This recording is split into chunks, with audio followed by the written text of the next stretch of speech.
আমার শরীরের কোন অঙ্গটাকে আমি সবচেয়ে বেশি গুরুত্ব দেব?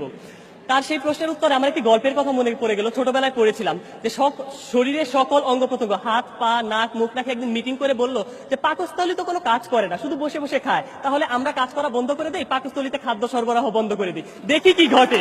মাইনর স্পিকার তারপরে কি ঘটেছিল?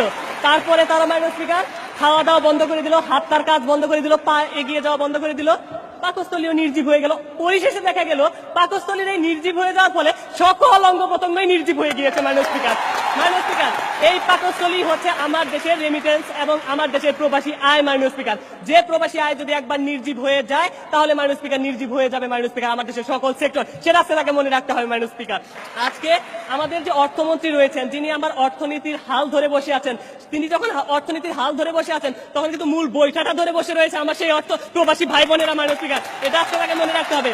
আর সেই অর্থমন্ত্রী যখন বলেন মাননীয় স্পিকার যে আজকে প্রবাসীদের প্রেরিত অর্থ এবং রেমিটেন্স আমি 10টি মেগা প্রজেক্ট বাস্তবায়িত করে বাংলাদেশকে উন্নত দেশে পরিণত করব, সেই 10টি প্রজেক্টের মধ্যে আমার পদ্মা সেতু থাকে, মাতারবাড়ি থাকে, রূপপুর পারমাণবিক বিদ্যুৎ কেন্দ্র থাকে।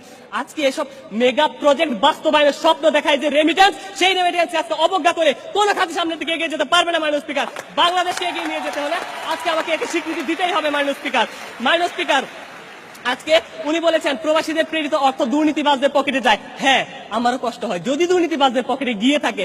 আজকে সেই দুর্নীতিবাজদের পকেটে যাওয়া আটকানোর জন্য তো এই প্রস্তাবটা এই সংসদে পাশ হওয়া জরুরি, কারণ আজকে যদি সেটা না করতে পারি তাহলে তো আমরা সেটা আটকাতে পারবো না।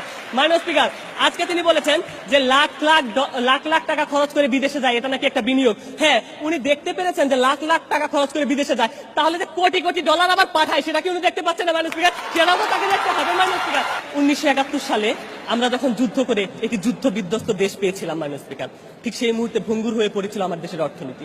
আমার সোনায় মরানো বাংলাদেশ মাননীয় স্পিকার মহা শ্মশানে পরিণত হয়েছিল। ঠিক সেই মুহূর্তে আমরা নানা ধরনের পদক্ষেপ নিয়ে বাংলাদেশ রাষ্ট্রের এই পর্যায়ে নিয়ে এসেছি, 33তম বৃহত্তম অর্থনৈতিক শক্তিশালী দেশে পরিণত করেছি মাননীয় স্পিকার, যার প্রধান অবদানটি রেখেছে মাননীয় স্পিকার আমার সেই প্রবাসীদের প্রেরিত অর্থ।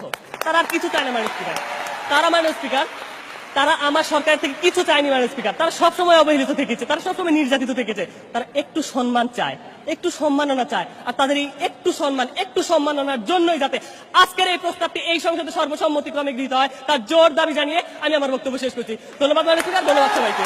এখানে প্রত্যেকটি কথারই যুক্তি পাল্টা যুক্তি এখানে দেওয়ার চেষ্টা করা হয়েছে। সবশেষে মাননীয় প্রধানমন্ত্রী যে আবেদনটা করলেন যে আমাদের অভিবাসীরা একটু সম্মান চায়, একটু ভালোবাসা চায়, তারা তো আর কিছু চায় না। আমরা সবসময় দেখি যে একটা অভিবাসী যখন তার বিদেশ থেকে ফিরে আসে তাকে এয়ারপোর্টে কি হয়রানি হতে হয়, তার লাগেজ খুঁজে পাওয়া যায় না, বা